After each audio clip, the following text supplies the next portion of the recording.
Michael Kazin is a prominent American academic. He's now teaching at Georgetown University and has specialized in our American social and political movements for decades. Kazin has published important books in the field such as Barons of Labor and America Divided, and he frequently appears in the New York Times, the Washington Post, the New Republic, and the Nation. His most recent work, What It Took to Win, is a history of the Democratic Party from its founding by Thomas Jefferson to the presidency of Joe Biden. I find him particularly interesting because he's not been a bystander to history, content to get degrees and publish books. In his student years at Harvard in the late 1960s, he was a leader of the Students for a Democratic Society, which in its brief, incandescent life was the foremost organization in opposition to the Vietnam War. Today, he is a member of the Democratic Socialists of America, better known by its initials DSA, and he is co-editor of Dissent magazine, which has been the most important democratic socialist periodical since the 1950s. So Kazin stands firmly on the left, and even in his scholarly books, he is not a bystander to history. He makes critical points about how social movements, including the Democratic Party, gain or lose power. He is perpetually interested in the question of what it took to win. Here's the first part of my interview with Michael Kazin.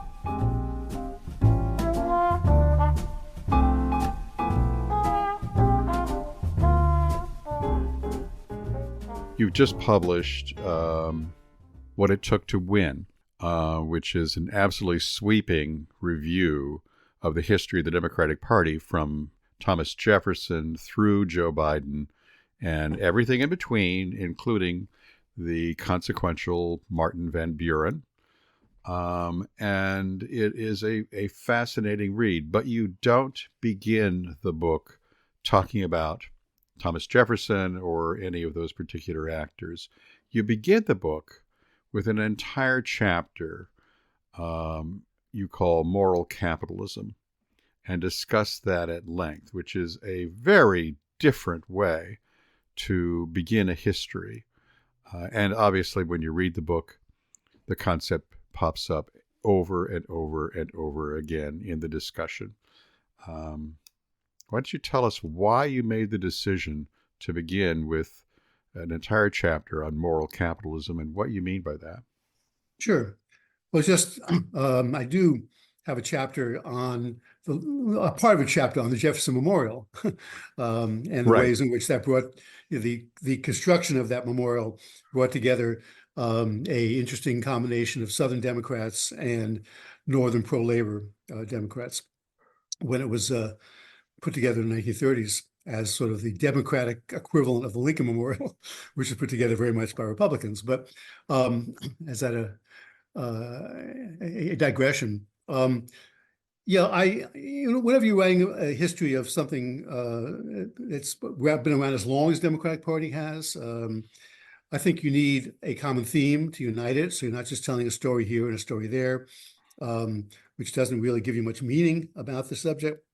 So as I began to work on the book, work through the narrative, work through the different phases of the party's history, I began to see that it was most successful when Democrats put forth a ideology, a program, a message, set of policies to match that message, which I call moral capitalism, by which I mean a system staying within the system of private property we have, the system of markets that we have, but calling for that system to be regulated to help ordinary Americans, calling for institutions, especially trade unions, to be furthered and legislation passed to help them get going and become major institutions, really to mitigate some of the harm that unbridled capitalism does, I think, to ordinary people throughout its history.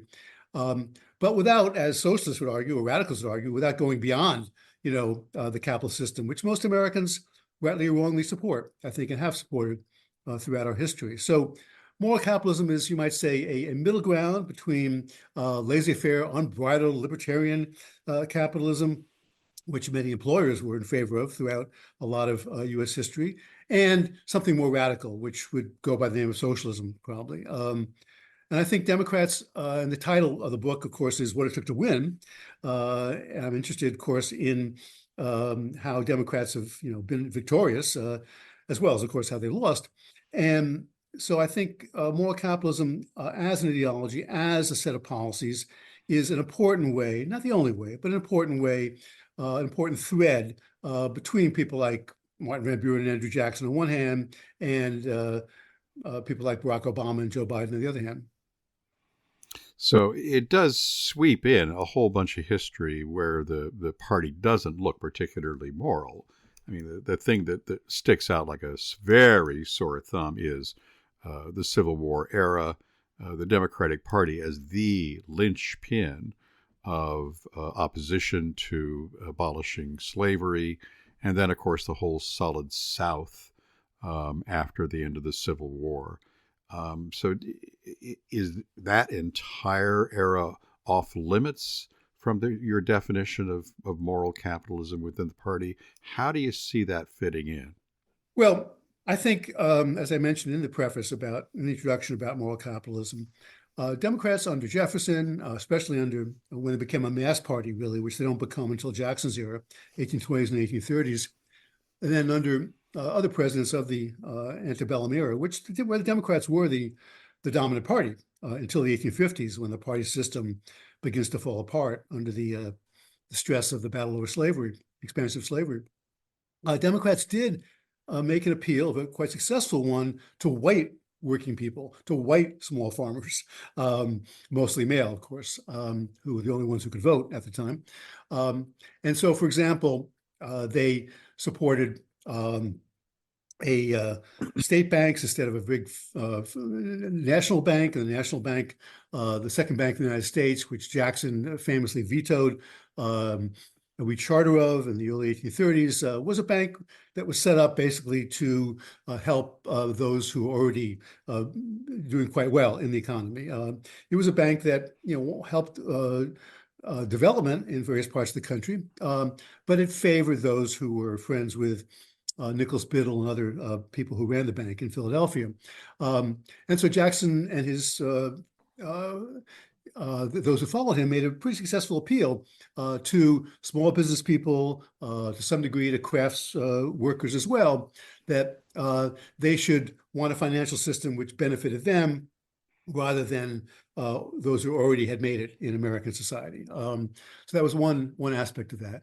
And also, Democrats, of course, did their best to argue that the tariff on imported goods, which the Whigs supported, later on the Republicans, when they were founded, supported, was a tax on consumers who were paying higher prices because industries in America were being supported, of course, by the high tariffs on imported goods. And in that sense, Democrats from really Van Buren to William Jennings Bryan in the 1890s could argue many ways successfully that they were the great champions of small business, of mostly men again, who wanted to start their own businesses, who were being overly taxed to help and cut out of the market by the big monopolistic corporations that were dominant in meat packing, in steel, in farm machinery manufacture, the other big industries of the late 19th century. The major aspect of moral capitalism in the 19th century and into the early 20th century too was what you might call anti-monopoly, opposition to large, concentrated economic interests, both in the financial sector and also in the manufacturing sector. And later in the book, you ask the really provocative question: if that whole era, when people could build middle class lives by becoming successful small proprietors, is now over, and whether building the middle class now, we're going to find a different way. Is that part of what you're thinking? Yeah, of course, I'm not an economist. I wouldn't want to make believe that I am a sage, erudite commentator on. We all live with the consequences of the economy, so we got to do something. But I do think it's interesting that we don't hear, we hear about, the Biden administration, for example, under I forget her name, who's head of the Federal Trade Commission, have been pushing for Khan. antitrust legislation. Lena Khan, that's right, pushing for antitrust legislation. Elizabeth Warren is a big supporter of that as well, and she talked about it a lot in her 2020 campaign. And people even out there talking about breaking up Google, breaking up Amazon, and so forth. But I think it's not the kind of issue that most Americans care about anymore. Though, except obviously people who are involved in those industries would like a piece of the action. But the major appeal that Democrats try to make now, I think, is to consumer interests and, of course, the interests of workers. And that really has been true since the 1930s, really. The New Deal did talk about concentrated capital, did try to do some things to question the power of the big corporations in the marketplace. But their major emphasis of Franklin Roosevelt and later on Harry Truman and other Democrats was on the economic front was to help people form labor unions, to deal with high prices on consumer goods, that kind of thing, as opposed to the emphasis in the 19th century was really to break up the trusts, break up the monopolies.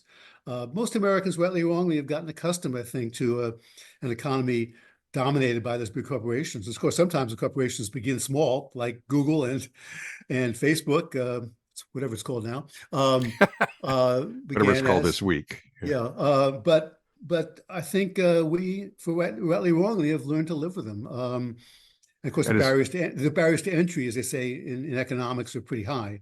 To start your own Google, for example, you need a lot of servers, which most Americans don't have the money to build. And from what you're seeing, the reason the party has shifted is simply that the electorate is used to it, no longer sees it as oppressive to them. Let's move on, and somehow or another, I can do well in this setting. I think so. And that's true around the world, too. I think there are very few capitalist economies in the world. Of course, every economy in the world is more or less capitalist these days, with very few exceptions, like North Korea. Big corporations pretty much dominate those economies as well. And the state of those economies is endless evidence to Americans who look around and say, what's the alternative? See that and say, well, maybe this whole system does not need to be overthrown, but we do need to get some stuff done here. So so that's how you begin the book. And if I may, let's pivot from that overarching discussion of values to some very specific discussion of Joe Biden. Your book ends discussing Joe Biden, and you're unable, obviously, to go into the depth of 2022 and 2023. Your book was published in 2022. But I thought we'd bring focus to the Biden discussion by thinking about Ezra Klein's recent yes, editorial. Are you familiar with that? Sure. And so I'm friends with Ezra as well. So I would assume so. So I don't need to laboriously drag you through every point there, but in a nutshell, he contrasted the success of Joe Biden as a governor of the United States of America with Joe Biden as a campaigner in the election, and urged Biden to step aside. I listened to that and thought that both sides of Klein's essay, governor and campaigner, deserve some more attention. And I wonder what your thoughts are on that. Sure. Well, as we mentioned, and a lot of people, other people have mentioned too, Biden has been, in terms of policy terms, has been quite successful with such narrow majorities. And right now, of course, not a majority at all in the House. And I won't go over the bills that Congress has been able to pass. He's been able to sign, especially in the first 2 years before the 2020 midterm. He said he wanted to be the most pro-union president in history, and in many ways, I think he has been. Though, of course, he hasn't had this great upswell of union activity the way Franklin Roosevelt did in the 1930s to help him make that case. to the Americans at large. But leadership always matters. Without Andrew Jackson, without William Jennings Bryan, without Franklin Roosevelt, for a while at least, Lyndon Johnson, selling programs, I would call moral capitalist programs, helping ordinary Americans. Those programs would not have been successful or as popular. And I've heard Biden give speeches. I've been in Washington since the mid '80s. I've heard Bryan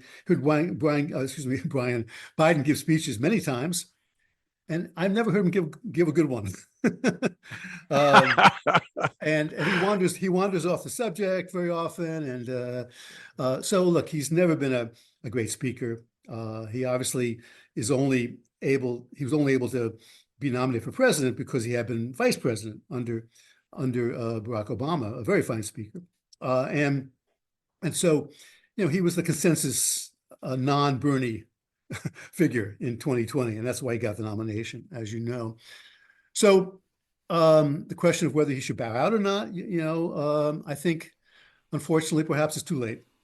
One of the things I talk about in the book, and Ezra Klein and you, I'm sure, know this history as well, since the nominee has been decided, and this is true of the Democrats and the Republicans, by primaries, as opposed to state party bosses and caucuses, and that really has only been true since the 1970s, the last 50 years, beginning with the 72 campaign.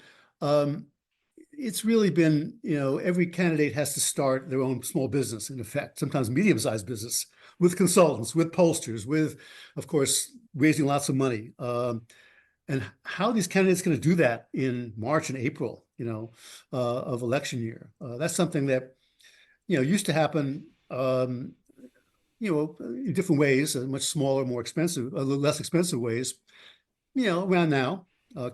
Most campaigns did begin around now. Before 1972, Bobby Kennedy, for example, didn't start running for president until the spring of 1968. But he had a president. But he had a president who stepped aside. Exactly. And also, we have a system in which I think a two-term president is more or less the norm. At least presidents in the first term think it should be the norm. It's very unusual for a president to bow out after the first term. Lyndon Johnson did so, partly because he thought he was going to lose, and partly, evidently, according to a fairly recent biography of Lady Bird Johnson, because he promised his wife that he would bow out after one term. And of course, the only other example of that in the 20th century was Calvin Coolidge, who decided not to run for re-election in 1928 because he was very depressed about the death of his son, evidently, and he just was tired of being president. And he knew the Republicans would probably keep the office anyway, which they did in 1928. So, not surprisingly, Joe Biden, who I wish had bowed out after the midterm, which went remarkably well for the Democrats in 2022, not surprisingly didn't bow out because they never bow out. They think they can win. Jimmy Carter didn't bow out, and George H.W. Bush didn't bow out, and so forth. So if he did, he would have become a lame duck. He probably thinks he would have accomplished much less. And also, something else we don't deal with, we don't think about enough, and Ezra didn't mention it very much. I'll stop here. I'm going on too long here. But I'm very energized about the subject, of course. Not at all. Is that Biden really, really, really hates Donald Trump. That's a very large club, but go ahead. And he really, not just that, but it's personal for him. There's a piece that's coming out in the New Yorker by Evan Osnos in the next week or so. He interviewed me for it, and I asked him what was it like to meet with Biden, and I'm sure he's going to talk about this in the piece. He met with him in the Oval Office for about 45 minutes recently. He said, for Biden, it's personal. We all think, at least those who are Democrats or those who oppose Trump, that of course Trump tried to turn the results of an election that he lost. But for Biden, this is an election that Trump was trying to overturn because Biden won the election. So for him, Trump tried to steal the election from him. And that, I think, is probably is an important element in Biden not bowing out. And plus now, Ezra talked about a contested contested convention, Right. which is an interesting idea. A political historian like me would be a lot of fun to watch it and follow it. I'm sure as a politician, a former politician, you'd be kind of fun too. But Oh, for you it's to watch it's them, it's a politician's heaven. It's just but crazy with opportunity. but what would happen if it went on for weeks and weeks, days and days, and no decision could be made, or someone was nominated who a lot of people in the party didn't like? What happens if the nomination was denied to the vice president? A lot of people on the left, especially African Americans, probably be very unhappy about that. So I think it would be a total mess. I was struck by Ezra's claim that, I mean, he was effusive about the success of the Biden administration. And it really kind of read like Klein was greasing the skids for Biden to bow out by praising him so lavishly as a successful president. And I just found myself realizing, a successful president is one who's able to get reelected. I mean, you pointed out how much that has become a norm recently, but it's pretty obvious Biden is in serious trouble right now. And successful governance, it seems to me, especially when you're doing these big ideas about industrial rebuilding and restoring American economic vitality. Those are multi-presidency issues. And if you're unable to be reelected and your hostile party takes over, that's not a successful governance. That's interrupted governance. I agree, of course. But that agenda will continue, I think, for Democrats, even if Biden is defeated. Well, I'm hopeful. I'm hopeful But about it. because I Yes. think that people at the base of the party want that. The energy in the party, if you can talk about that, is behind such ideas. I think, in part at least, and also, it's something which obviously Americans need.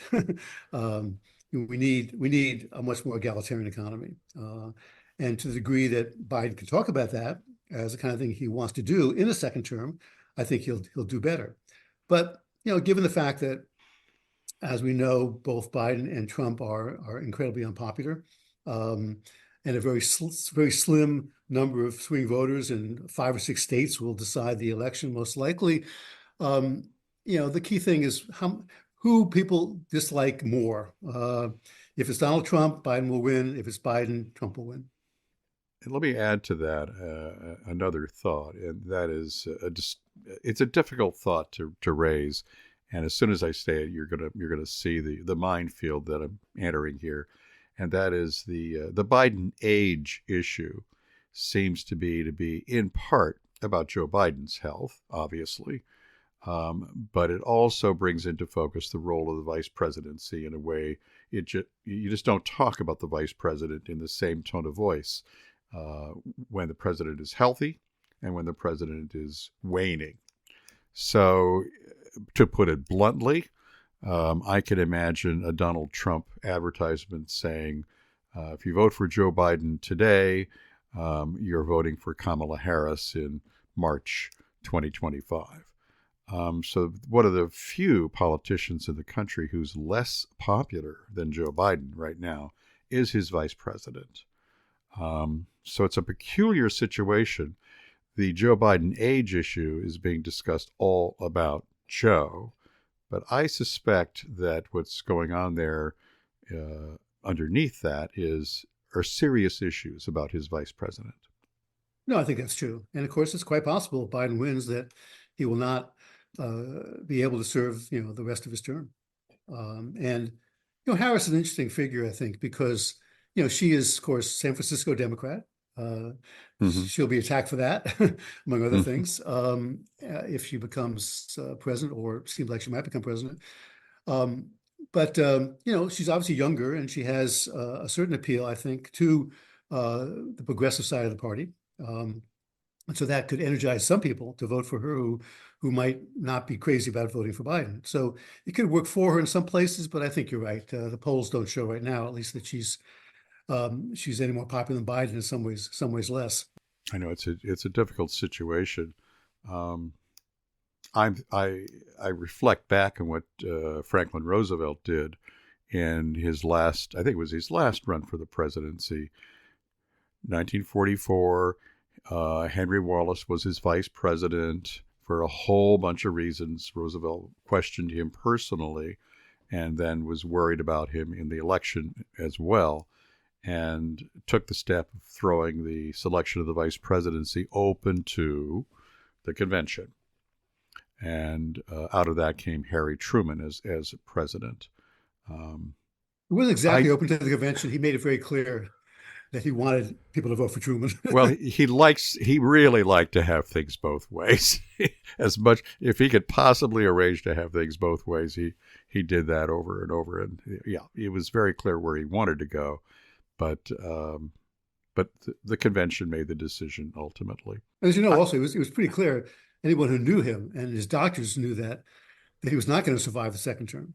FDR, that is. I would assume. It's amazing that he made the decision to go for it. Well, the war was on. He wanted to see that through. And, we forget, FDR sort of looms so large, especially among Democrats, but, it's one of the greatest presidents in American history, one of the most circumstantial anyway, consequential, I should say. Even Republicans would agree to that.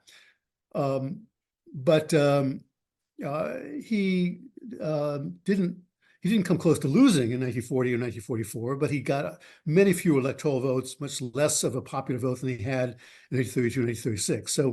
So some of the sort of Republican states began to kick in again, and Midwestern states especially, and vote for Willkie in 1940 and Thomas Dewey in 1944. So he was afraid, I think, in part, that another Democrat would not win in 44. And Wallace on the ticket was definitely weakening him. Truman, a different branch of the party entirely, so much so that, if I remember correctly, the ADA faction of the party had a really hard time with Harry Truman in his presidency. Yeah, he was not as liberal as they would have wanted him to be. But in comparison to, say, Bill Clinton or Jimmy Carter, he was quite liberal. He was very liberal, yeah.